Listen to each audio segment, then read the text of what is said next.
9th മന്തിൽ എനിക്ക് 2 scanning ഉണ്ടായിരുന്നു. അപ്പോൾ ഒന്നാമത്തെ ഗ്രോത്ത് സ്കാൻ കഴിഞ്ഞപ്പോൾ അതിൽ വെയിറ്റ് വെക്കുന്ന പെർസെൻറ്റേജ് കുറച്ച് കുറവാണ്. അതുകൊണ്ട് നല്ലോണം ഭക്ഷണം പ്രോട്ടീൻ അടങ്ങിയ ഭക്ഷണമൊക്കെ കഴിച്ചിട്ട് 2 ആഴ്ച കഴിയുമ്പോൾ ഒന്നും കൂടെ ഒന്ന് സ്കാൻ ചെയ്യണമെന്ന് പറഞ്ഞിട്ടുണ്ടായിരുന്നു. അങ്ങനെ സ്കാനിങ്ങിന്റെ ദിവസം എത്തുന്നതിന് മുന്നേ എനിക്ക് കുറച്ചൊക്കെ പ്രയാസങ്ങളൊക്കെ തുടങ്ങിയായിരുന്നു. അപ്പം അങ്ങനെയൊക്കെ ആയപ്പോൾ നമ്മൾ പറഞ്ഞു ഇപ്പോൾ സ്കാനിങ്ങിന് 18-ാം തീയതിയാണ് ഡേറ്റ് പറഞ്ഞായിരുന്നത്. അപ്പോൾ അതൊക്കെ നീണ്ടു പോകേണ്ട 2 ദിവസം മുന്നേ നമുക്ക് പോകാമെന്ന് പറഞ്ഞിട്ട് നമ്മളൊരു 16-ാം തീയതി ഇപ്പോൾ തന്നെ ബുക്ക് ചെയ്തിട്ട് സ്കാനിങ്ങിന് പോയായിരുന്നു. സ്കാൻ ചെയ്തപ്പോൾ സ്കാനിങ്ങിൽ പിന്നെ കുഴപ്പമൊന്നും ഇല്ലായിരുന്നു. ബേബിക്ക് വെയിറ്റ് ഒക്കെ ഉണ്ടായിരുന്നു. എന്നിട്ട് പിന്നെ ഡോക്ടറെ കണ്ടപ്പോൾ ഞാനിങ്ങനെ എൻ്റെ ബുദ്ധിമുട്ടുകളൊക്കെ പറഞ്ഞു. അപ്പോൾ ഡോക്ടർ പറഞ്ഞു എന്നാ പിന്നെ ഒന്ന് PV ചെയ്ത് നോക്കാമെന്ന്. PV എന്ന് പറഞ്ഞപ്പോൾ ഞാൻ വല്ലാണ്ട് അങ്ങ് ടെൻഷൻ അടിക്കാനൊന്നും പോയില്ല കേട്ടോ. ഇനിയിപ്പോൾ ടെൻഷൻ അടിച്ചിട്ട് ഒരു വേദന നമ്മളായിട്ട് കൂട്ടണ്ടെന്ന് വിചാരിച്ചിട്ട് ഞാനപ്പോൾ നല്ല റിലാക്സ്ഡ് ആയിട്ട് തന്നെയാണ് ഇരുന്നത്. അതുകൊണ്ട് എനിക്ക് അത്ര ഒരു വേദന ഒന്നും തോന്നിയില്ല. ജസ്റ്റ് ഒരു 1-2 സെക്കൻഡിൻ്റെ ഒരു കാര്യമേ ഉള്ളൂ. PV ചെയ്തതിന് ശേഷം ഡോക്ടർ പറഞ്ഞു നല്ല സോഫ്റ്റ് ആയിട്ടൊക്കെ ഇരിക്കുന്നുണ്ട്. അതുകൊണ്ട് ഇനി വീട്ടിൽ പോയിട്ട് അധികം എക്സസൈസും കാര്യങ്ങളൊന്നും ചെയ്യാൻ നിൽക്കണ്ട.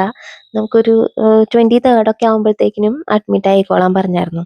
PV കഴിഞ്ഞ് ഞാനിങ്ങനെ വീട്ടിലേക്ക് പോന്നപ്പോൾ എനിക്ക് കാറിലിരുന്ന് തന്നെ കുറച്ചൊരു ഡിസ്കംഫർട്ടൊക്കെ തോന്നി. പിന്നെ വീട്ടിൽ വന്ന് നോക്കിയപ്പോഴാണ് കുറച്ച് ബ്ലീഡിങ് ഒക്കെ ആയിട്ടുണ്ടായിരുന്നു. അപ്പോൾ ഞാൻ നല്ലോണം പേടിച്ചു കേട്ടോ.